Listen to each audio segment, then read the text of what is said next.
Hello minasan, ohayo gozaimasu, and welcome po ulit sa aming OFW daily life dito sa Japan. First day nga ng pasok namin at eto, pang umaga na naman nga po tayo. Hay, napakalamig talaga at kahirap naman talaga nga naman bumangon talaga. Hindi ko nga alam kung ako lamang ito minasan, pero yung aking 4:30 na alarm clock ay 5:15 talaga ang totoo. At eto nga po yung aming ginagawa. Ako nga po ulit ang unang nagising at ayan, sumunod na si ate. Ako'y pinagtatawanan diyan.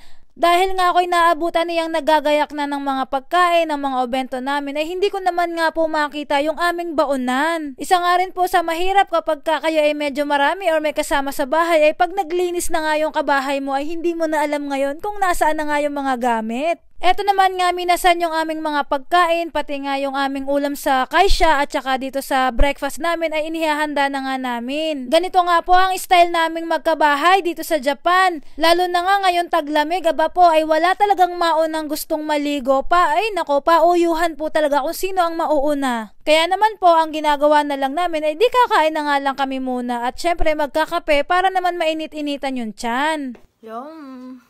Hi guys! May energy na, kaya hindi na ako magdadab.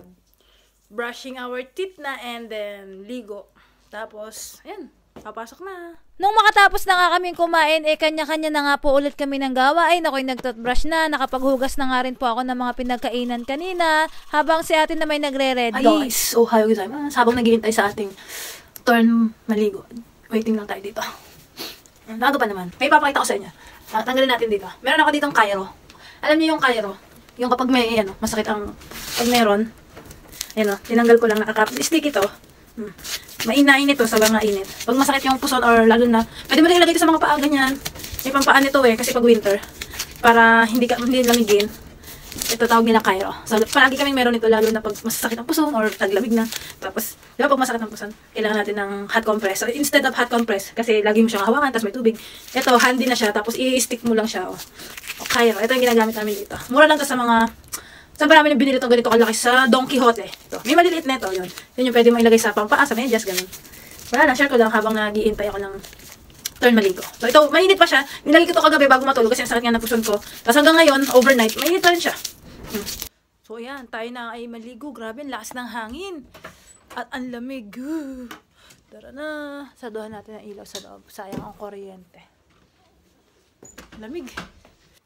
Tapos na maligo. Lamig. So ayan guys, may energy na nga tayo, nakapagbihis na at nakapagayak na tayo. Ako naman ay mag-aayos or aasikasuhin ko naman itong dadalhin ko ng pangtawid gutom sa company. Dahil nga tumapat pala ngayon ang aming first day ng Sabado, di wala tayong mga boss sa ating company, ay pwede akong makapagdala nitong ating mga kakanin at doon ko na nga po ito ipagbebenta. Ito nga po ay niluto ni ate na kamote halaya dahil meron nga kaming nabili kay Nanay Levi na kamoteng kulay violet. Talaga nga namang niluto na namin at sobrang dami nga kaya ipagbibili namin yung iba. At ngayon ko na nga rin po dadalahin yung pinaka-last na order ng lumpia at saka yung ating pansit. Ayan nga po at ako'y nakiblower nga po muna kay ate dahil paalis na nga kami ay basa pa nga ang aking buhok. Ayan. Let's go to work. Patay natin mga ilaw. Malakas ang hangin, grabe. Guys, hindi naman na masyadong madilim. Malakas nga lang ang hangin. Yan ang ating view from the stairs. Let's go.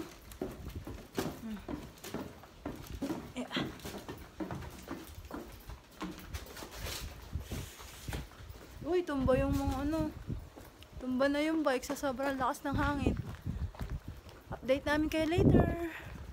Hi guys, ito nga pala yung view pag kami naglalakad papasok ng aming kaisya. Napakaganda ng araw ngayon. Hi guys, nasa kantin na kami and lunch break na namin. Ito pala ang mga ka-table ko. Diet. Naku, may bopis. Bagay sa word. Hi guys, update. Uwian na kami. Uwian na. Girl, Uwian na.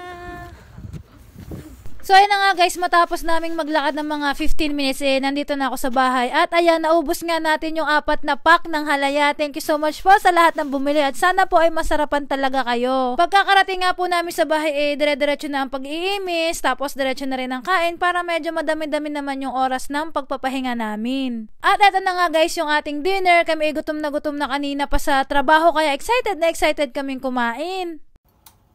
Hi guys! Parang baliw Magbala tayo ng itlog at ipa-partner natin dun sa ating kanton. Ito ang pinakamasarap na partner ng pansit kanton Ayan. Pang dinner natin.